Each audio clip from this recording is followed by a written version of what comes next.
Have you ever been told you're too sensitive? It's a phrase that can be incredibly dismissive, and frankly, it just hurts. Well, today we're going to dive into the hidden mechanics behind this very common tactic, something called sensitivity shaming. Let's get right into it. That question. I'm sure for a lot of us, that one sounds familiar. It just lands with a thud, doesn't it? It can stop you right in your tracks and make you feel, well, small, embarrassed, and all of a sudden, totally alone with what you're feeling. You know, if that question stings with familiarity, you are definitely not alone. It's so often used as a tool for emotional manipulation. So in this explainer, we are going to pull back the curtain and show you what is really going on when someone tries to use your feelings against you. And this really gets to the heart of it, doesn't it? Is the person asking this genuinely curious about what's going on with you? Or is it something else entirely? Because the intent behind those words? That's way more important than the words themselves. It's always so powerful when you can finally put a name to an experience. What we're talking about here is a very specific tactic, and that name is sensitivity shaming. Let's be crystal clear about this. Sensitivity shaming isn't actually about your sensitivity. It's a deliberate tactic. It's a strategy someone uses to dismiss what you're feeling, not because your feelings are wrong, but because acknowledging them is super inconvenient for their agenda. So what is that agenda? Well, it's really all about control. By making you the problem, the other person gets to deflect blame from their own actions. They invalidate your feelings so they don't have to deal with any consequences. And this lets them control the whole narrative and, at the end of the day, avoid any and all accountability. So, how exactly does this blame shifting work? It's not random, it's like a playbook. Let's break down the step-by-step process they use to completely turn the tables on you.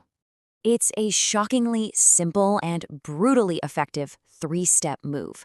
So it starts with you. You voice something completely legitimate. Maybe you feel hurt or disrespected or just ignored. Then comes the pivot. That's step 2. They label your reaction as excessive. And just like that, step 3, the spotlight moves. The conversation is no longer about what they did. It's all about your over-the-top reaction. And a tactic like this, it leaves a mark. The immediate sting is one thing, but the psychological fallout, that lingering aftermath of doubt, that's where the real damage gets done. And that right there is its primary purpose. The goal is to get inside your head, to make you question your own perceptions. You start wondering, wait, did I overreact? Am I being crazy? Are my feelings even valid? This internal confusion is exactly what the other person wants.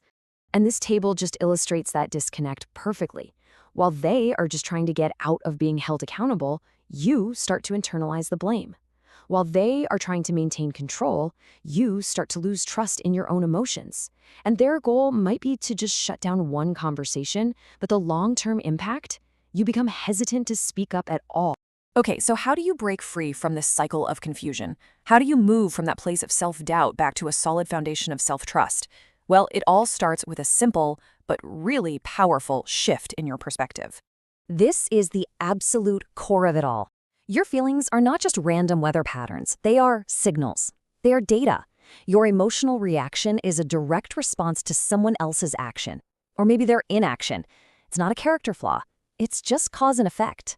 And this is the reframe that changes everything. Once you truly internalize this, the power of their question, why are you so sensitive? It just completely dissolves. The focus shifts right back to where it belongs, on the behavior that triggered your reaction in the first place. So I'll leave you with this final thought. What if being sensitive isn't the problem they claim it is? What if it's actually a finely tuned instrument?